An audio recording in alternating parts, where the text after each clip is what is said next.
Tengah merupakan salah satu provinsi yang menyimpan sejuta keistimewaan, salah satunya dari kebudayaan yang unik. Salah satu kebudayaan yang menjadi ikonik Jawa Tengah adalah kesenian tari gambyong Pareanom. Tari gambyong Pareanom merupakan salah satu tarian yang berasal dari Jawa Tengah, lebih tepatnya tarian ini berasal dari Surakarta. Gambyong diambil dari nama seorang penari yang sangat terkenal pada masa itu, yaitu Sri Gambyong. Pertunjukan seni tari nan api yang dilakukan oleh Sri Gambyong akhirnya sampai ke telinga Sunan Pakubuwono keempat, yang merupakan Raja Surakarta pada masa itu. Pihak Keraton Mangkunegara Surakarta kemudian mengundang Sri Gambyong untuk mementaskan tariannya. Semenjak saat itu, tari gambyong yang dimainkan oleh Sri Gambyong semakin dikenal. Banyak orang mempelajarinya hingga akhirnya tarian ini dinobatkan sebagai tarian khas istana. Disebut dengan tari gambyong Pareanom karena iringannya adalah gending Pareanom. Ada beberapa macam tari gambyong menyesuaikan iringannya, antara lain gambyong Pareanom, gambyong Mudatama, gambyong Gambir Sawit, dan gambyong Pangkur. Asal mula tari gambyong. Tari gambyong merupakan salah satu tarian adat yang berasal dari daerah sekitar Surakarta, Jawa Tengah. Tari ini awalnya hanyalah sebuah tarian jalanan atau tarian rakyat dan merupakan tari kreasi baru dari perkembangan tari tayub. Tarian ini ditampilkan saat upacara panen dan hendak menanam padi.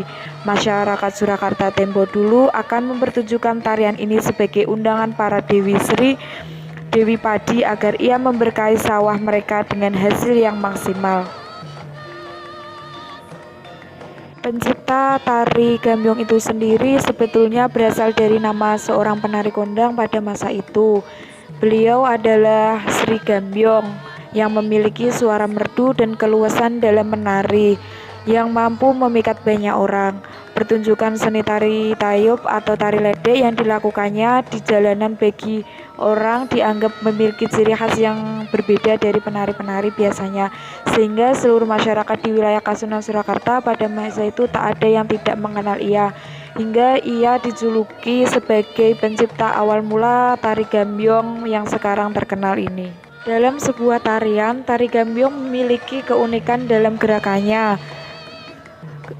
Gerakan dari tarian gambyong sendiri sebetulnya merupakan hasil kreasi gerakan-gerakan dari tari tayub.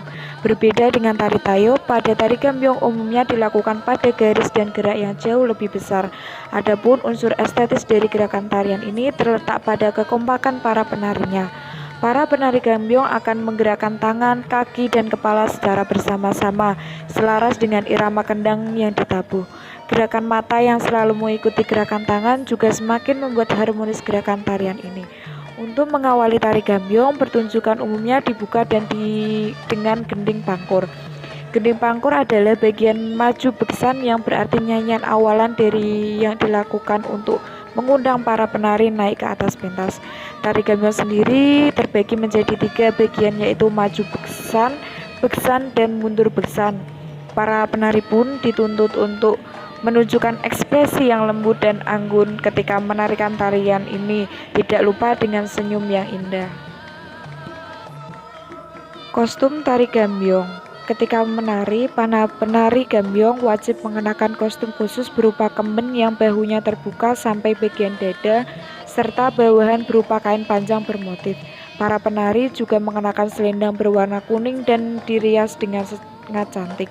Warna kostum tari gambyong ini memang identik dengan warna kuning dan hijau.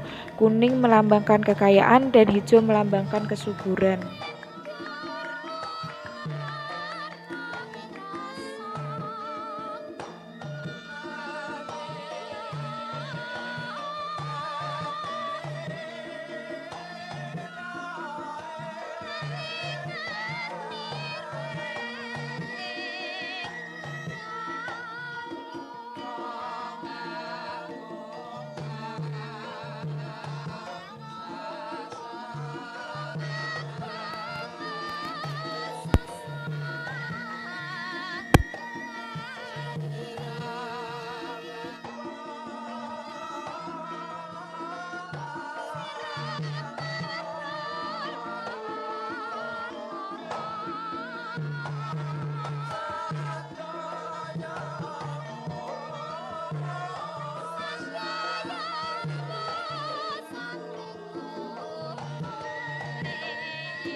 Demikian ulasan mengenai tarian gambyong, semoga bermanfaat dan kita bisa tetap melestarikan kebudayaan khas Jawa Tengah ini. Terima kasih.